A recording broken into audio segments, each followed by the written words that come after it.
মই পোনপ্ৰথমে আপোনালোকক প্ৰেছ বন্ধৰ পৰা মই আপোনালোকক পোনপ্ৰথমে মই ৱেলকাম জনাইছোঁ। আজি আপোনালোকক মাতা হৈছে যে আমাৰ এবাৰ 2026-27 কেন্দ্ৰৰ চেণ্ট্ৰেল যিটো বাজেট, সেই বাজেটটো আমি কাৰ্বি আংলং অট'নমাছ কাউন্সিল হৈ কাৰ্বি আংলং ৰাইজৰ হৈ আৰু ভাৰতীয় জনতা পাৰ্টি হৈ আমি আন্তৰিক অভিনন্দন জনাইছোঁ টিম কাৰ্বি আংলং হৈ। কাৰণ সেই বাজেটটো আপোনালোকে জানে প্ৰথমবাৰ যে নৰ্থ ইষ্টৰ কাৰণে বাজেট ইনক্ৰিজ কৰাইছে ডনাৰ্ছ মিনিষ্ট্ৰীৰ জৰিয়তে 28,000 crores for north east for all round development north east. গতিকে আৰু প্ৰথমবাৰ কেন্দ্ৰ চৰকাৰে কাৰ্বি আংলং অট'নমাছ কাউন্সিলৰ কাৰণে 200 crores বাজেটত অন্তৰ্ভুক্ত কৰিছে। আগৰ দিনত এতিয়া নাই। গতিকে নৰেন্দ্ৰ মোদী ডাঙৰীয়া পৃথিৱীৰ জনপ্ৰিয় প্ৰাইম মিনিষ্টাৰ, তেখেতৰ নেতৃত্বত আৰু ফাইনেন্স মিনিষ্টাৰৰ তেখেতৰ নেতৃত্বত আৰু ডক্টৰ হিমন্ত বিশ্ব শৰ্মা তেখেতসকলক প্ৰপ'জাল দিয়া কাৰ্বি আংলঙৰ অলৰাউণ্ড ডেভেলপমেণ্ট কাৰণে 200 crores পুঁজি দিয়াৰ কাৰণে, বিশেষ পুঁজি বাজেট অন্তৰ্ভুক্ত কৰাৰ কাৰণে মই কাৰ্বি আংলং ৰাইজৰ হৈ ধন্যবাদ দিছোঁ। লগতে বিটিআৰ পাইছে 156 crore আৰু ডিমা হাছাও পাইছে 70 crore।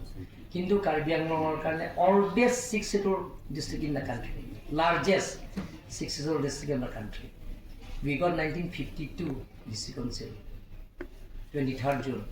গতিকে যিটো নেকি চেণ্ট্ৰেল গভৰ্ণমেণ্টে যে অলৱেজ 6 scheduled ডিষ্ট্ৰিক্টৰ আটাইতকৈ পুৰণি 6 scheduled ডিষ্ট্ৰিক্টৰ কাৰণে প্ৰথমবাৰ যে 200 crores বাজেটত এটা অন্তৰ্ভুক্ত কৰাৰ কাৰণে বা বাজেটত যিটো দিয়াৰ কাৰণে এটা ভাৰত চৰকাৰ আৰু কাৰ্বি আংলং অট'নমাছ কাউন্সিল অসম চৰকাৰে এটা ইতিহাস ৰচনা কৰিছে, হিষ্ট্ৰী।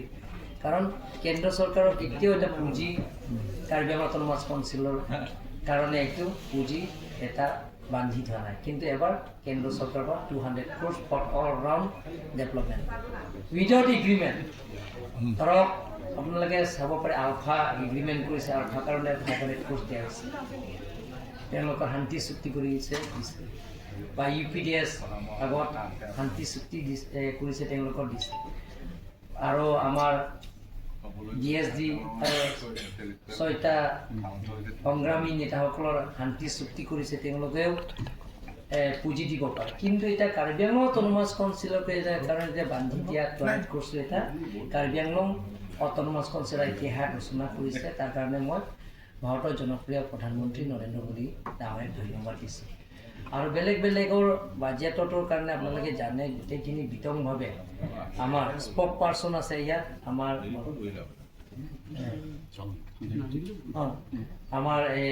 বিদাৰংকী আৰু আমাৰ ৰলেন কিলিং ডাঙৰীয়া, তেখেতে আমাৰ ভাৰতীয় জনতা পাৰ্টি দলৰ ফালৰ পৰা ক'ব, তেখেতে আমাৰ ভাৰতীয় জনতা পাৰ্টি ৰাজ্যিক সভাপতি। গতিকে তেখেতে আপোনালোকে গোটেইখিনি বিতংভাৱে ক'ব। কিন্তু মই কাৰ্বি আংলং অট'নমাছ কাউন্সিল হৈ মই যে নৰেন্দ্ৰ মোদী ডাঙৰীয়াৰ নেতৃত্বত ফাইনেন্স মিনিষ্টাৰ যিটো নেকি সেই বাজেটৰ গোটেইখিনি আজি কেন্দ্ৰ প্লেচ কৰাইছে, আমাৰ ফালৰ পৰা আদৰণি কৰিছোঁ। মই কাৰ্বি আংলং ৰাইজৰ হৈ কাৰ্বি আংলং অট'নমাছ কাউন্সিল হৈ মই আদৰণি জনাইছোঁ। কাউন্সিলে যিটো আপোনালোকে দাবী কৰি আহিছিলে যে ডাইৰেক্ট ফাণ্ডিঙৰ ডাইৰেক্ট ফাণ্ডিংটো আমি এতিয়া সেইটো ৰিলেটেড মানে সেইটোৰ এটা পৰ্যায় এটা পৰ্যায় হিচাপে এতিয়া ক'ব পাৰিম। এতিয়া আমি বহুত দিনৰ পৰা আমি দাবী কৰি আহিছোঁ যে ডাইৰেক্ট ফাণ্ডিং দিব লাগে। We need direct funding to Karbi Anglong autonomous council from central government to Karbi Anglong autonomous council. সেইটো এটা ষ্টেপটো এটা ছাকচেছ হৈছে বুলি আমি ক'ব পাৰোঁ। গতিকে মই কাৰ্বি আংলং ৰাইজৰ হৈ অনুৰোধ কৰিব বিচাৰিছোঁ আপোনালোকৰ মিডিয়াৰ থ্ৰু, সকলো জাতি জনগোষ্ঠীক কাৰ্বি আংলঙত ডেভেলপমেণ্ট কামত সমান্তৰাল হিচাপে ডেভেলপমেণ্ট কামত পূৰণ কৰাৰ স্বাৰ্থত যে সকলো জাতি জনগোষ্ঠীতে আগন্তুক বিধানসভাৰ নিৰ্বাচন আহি আছে। সেই নিৰ্বাচনত যে ভাৰতীয় জনতা পাৰ্টি প্ৰাৰ্থীক আমাক আশীৰ্বাদ দিব লাগিব, সহায়িতা কৰিব লাগিব।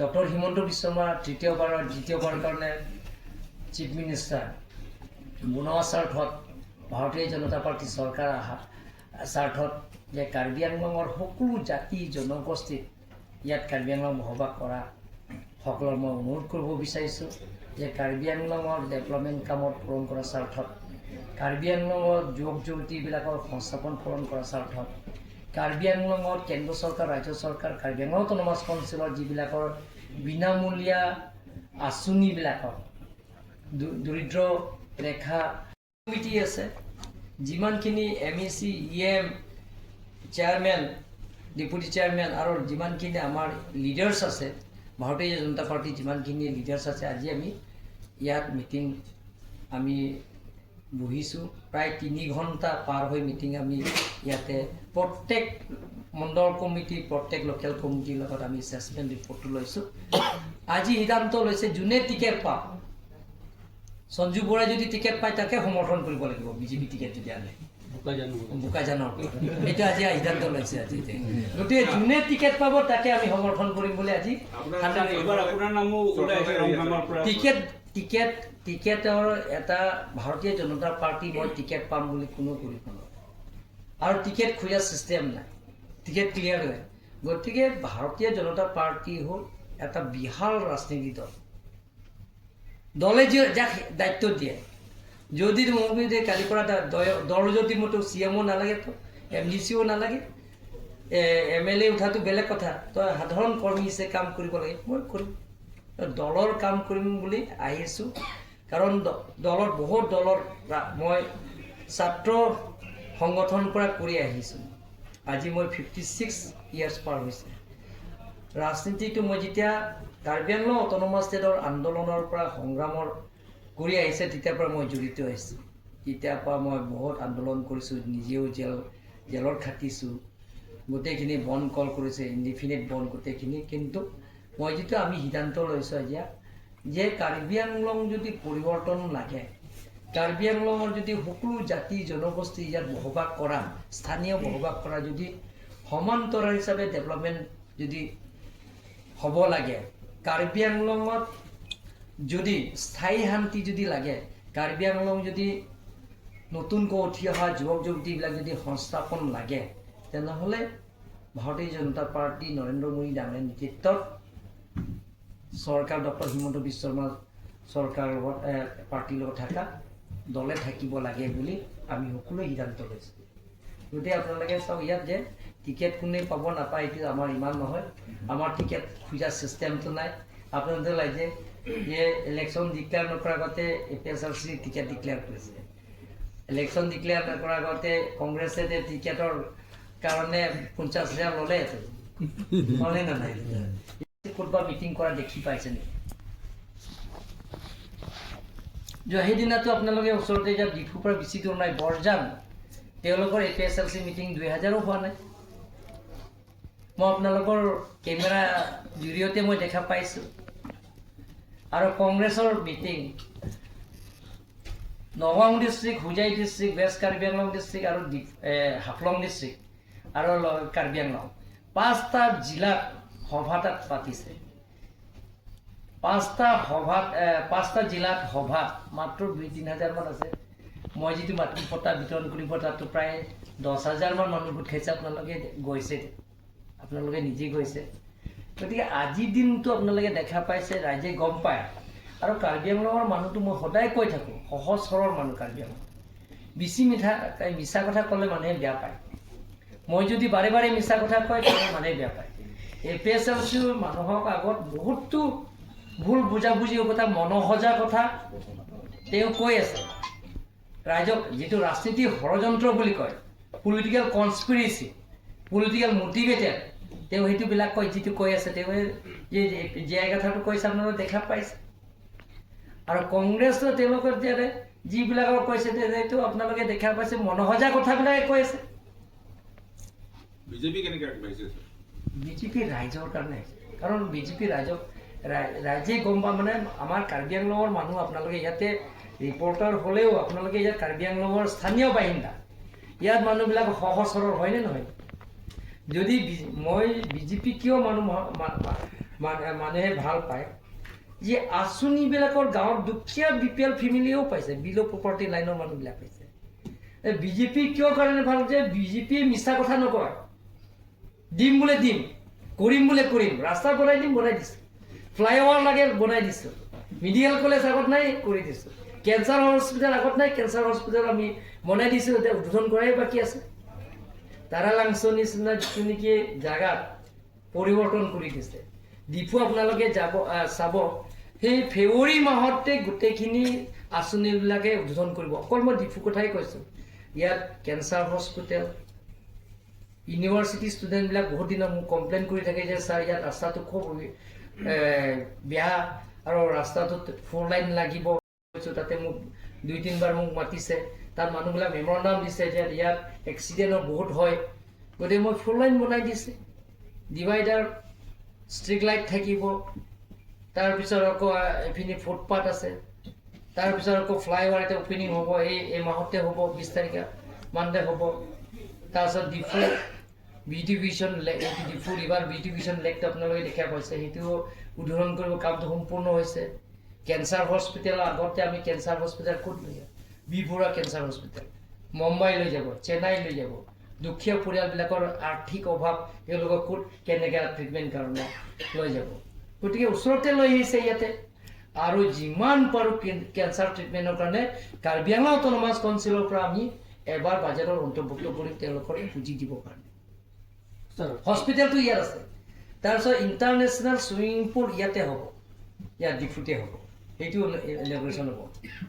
গতিকে এনেধৰণৰ কাৰ্বি আংলঙৰ পৰিৱৰ্তন। আৰু ইয়াত কাৰ্বি আংলং আপোনালোকে জানে, যেতিয়া কাৰ্বি আংলঙত বিজেপি চৰকাৰ অহাৰ পিছত, ডক্টৰ হিমন্ত বিশ্ব শৰ্মা ডাঙৰীয়াৰ নেতৃত্ব লোৱাৰ পিছত এতিয়া কাৰ্বি আংলং স্থায়ী শান্তি বুলি আমি ক'ব পাৰোঁ। কোনো জাতি জনগোষ্ঠীৰ লগত সংঘাত নাই। 1-2জন দল সংগঠনবিলাক এতিয়া মনোসজা কথাবিলাক কৈ আছে, ইছ্যু লৈ থাকে, কিন্তু এটা জাতীয় সংগঠন হিচাপে টিম কাৰ্বি আংলং বা বিজেপিয়ে কোনো এটা সংঘাত নাই। আজি সকলো জাতি জনগোষ্ঠীৰ সমস্যাবিলাকক আলাপ আলোচনা কৰি সমস্যাবিলাক সমাধান কৰিবৰ কাৰণে টিম কাৰ্বি আংলং সদায় চেষ্টা কৰে। আসনটো আমি সিদ্ধান্ত নহয়, হাৰা জিকাটো পিছত কথা। গতিকে কাৰ্বি আংলং ৰাইজে সিদ্ধান্ত এটা লৈছে, আপোনালোকে চাওক যে এনেকুৱা যে ডক্টৰ হিমন্ত বিশ্ব শৰ্মা ডাঙৰীয়াৰ লগত নৰেন্দ্ৰ মোদী ডাঙৰীয়া ভাল পায়। আপোনালোকে 3 বাজিৰ পৰা মোৰ ঘৰ আহকচোন, আপোনালোকে কেমেৰা লৈ কেইটা ৰিপৰ্টাৰবিলাকক 3 বাজিৰ পৰা গোটেই কাৰ্বি আংলং ৰাইজ আহি আছে। প্ৰত্যেক দিনে 600, 700, 1000 গ্ৰুপ কৰি জইনিং কৰি আহে, বাছ লৈ আহে, ৰাতিপুৱা বাছ লৈ আহে, গাড়ী ৰিজাৰ্ভ লৈ আহে। মইতো আচৰিত পাইছোঁ যে কেইটা বজাত আপোনালোকে ওলাইছে? ছাৰ আমি আমৰিৰ পৰা ওলাই আহিছোঁ, ৰাতিপুৱা 10টা বজাৰ পৰা আহিছোঁ।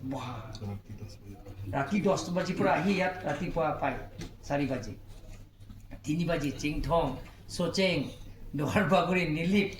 আপোনালোকৰ বিশ্বাস নকৰিব পাৰে, কালি ৰাতিপুৱা আপোনালোকক 3টা বজাত মোৰ ঘৰ আহক, একেলগে চাহ। প্ৰত্যেক দিনে আহে জইনিং কৰিব পাৰে, 6 মাহ কণ্টিনিউ হৈছে।